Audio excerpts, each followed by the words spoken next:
Hi అండి, నమస్తే. మేము ఇక్కత్ పని గురించి వీడియోలు పెడుతున్నాను కదండి. ఈరోజు అనికట్లు కట్టి ఆరగట్టాము, గంజిలో తడిపి. ఆ విధానం చూపిస్తాను. వీడియో నచ్చితే లైక్ చేయండి, షేర్ చేయండి, సబ్స్క్రైబ్ చేయండి, కామెంట్ చేయండి. అనికట్లు కడుతున్నామండి. ఎండ బాగుందని నేను తలకు అది కట్టుకున్నాను. బాగా ఎండ ఉంది, చాలా ఎక్కువ ఎండ ఉందని కట్టుకున్నాను. అయితే అనికట్లు కట్టే విధానం చూడండి. అది అనులు కట్టడం అన్నమాట. ఇక్కడ మా ఆయన జరుపుతున్నాడు చూడండి, అది పొట్టిపొర అంటారు. దాన్ని అనిని ఇట్లా సపరేట్గా రావాలి అంటే మనం పొట్టిపొర వేసుకోవాలన్నమాట. పొట్టిపొర అంటే అప్ అండ్ డౌన్గా పాయ అప్ అండ్ డౌన్గా వేసుకుంటే ఏ పాయకు ఆ పాయ సపరేట్గా వస్తుంది అనమాట. మనకి ఆ డిజైన్కి ఎన్ని పాయలు ఉన్నాయో లెక్కించుకొని ముడులు వేసుకోవాలన్నమాట. ఆ ముడులు వేసుకున్న తర్వాత వార్పు బారుగా సాపుకోవాలి. ఈ విధానం ఇట్లా ఎన్ని ఉన్నాయో అన్నీ ఒక్కోటి ఇలా సపరేట్గా అనుకొని, ఇక్కడ అని ఉంటుంది, ఈ పైపు నుంచి మళ్ళీ ఈ పైపు నుంచి దారం తీసుకొని అని ముడి వేస్తున్నాడు అనమాట. అదిగో చూడండి, అలా ఆ అని పోకుండా డిజైన్కి ఎన్ని పోగులు కావాలో అన్ని పోగులు లెక్కించుకొని దాని వరకు సపరేట్గా ముడి కడుతున్నాం అన్నమాట. దాన్ని అనికట్లు అంటారు. అది కట్టిన తర్వాత మొత్తం ఇటు 23 కచ్చలు ఉంటాయని చెప్పాను కదండి.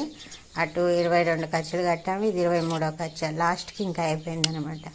మ్యాగీ చూడండి, మేము ఎక్కడ కూర్చుంటే మ్యాగీ అక్కడ కూర్చుంటుంది. మేము మమ్మల్ని చూస్తూ ఉంటుంది, సైలెంట్గా ఉంటుంది అనమాట. అది కట్టడం అయిపోయిన తర్వాత గంజిలో తడిపామండి.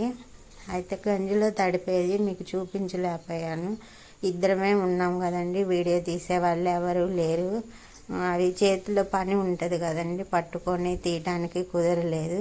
అయితే ఒక టబ్బులో గంజి పోసుకొని టబ్బు నిండా వాటర్ పోసుకొని పాయలు ఇట్లా కరిపెట్టి చేతికి ఇట్లా మెలిగేసుకొని మొత్తం చుడతాడండి. చుట్టిన తర్వాత గంజిలో ముంచి తడుపుతాడు. తడిపిన తర్వాత మళ్ళీ అదే విధానంతో మళ్ళీ విప్పదీసి బారికి సాపుతాడనమాట. బారుగా సాపిన తర్వాత అక్కడ లైన్గా మనం అనికట్లు కట్టిన ముళ్ళు ఉంటాయి కదండి, అవన్నీ సరి చేసుకోవాలి. ఎన్ని అయితే ఎంట్లు ఉంటాయో అవన్నీ సరి చేసుకోవాలి. సరి చేసుకున్నాక సరిగొడుతున్నాడు చూడండి, ఎలా సరిగొడతాడో చూడండి.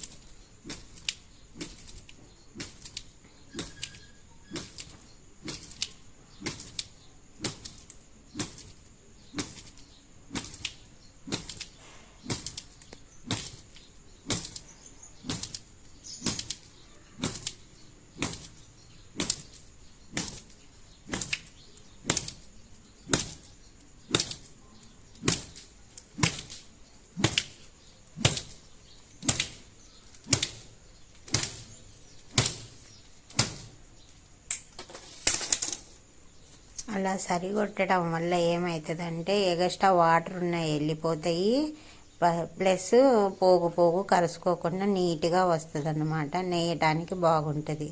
అలా సరిగొట్టినాక మళ్ళీ మనం అవన్నీ నీట్గా సర్దుకోవాలండి. సర్దుకున్న తర్వాతనే బిర్రు పెట్టి లాగాలి. ఊడితకి తాడు పెట్టి బిర్రు పెట్టి లాక్కోవాలి. వీడియో నచ్చితే లైక్ చేయండి, షేర్ చేయండి, సబ్స్క్రైబ్ చేయండి, కామెంట్ చేయండి. చిన్న లైక్ మాత్రం చేయండి, ఎందుకంటే యూస్ వస్తాయంట, అందుకని లైక్ అడుగుతున్నాను.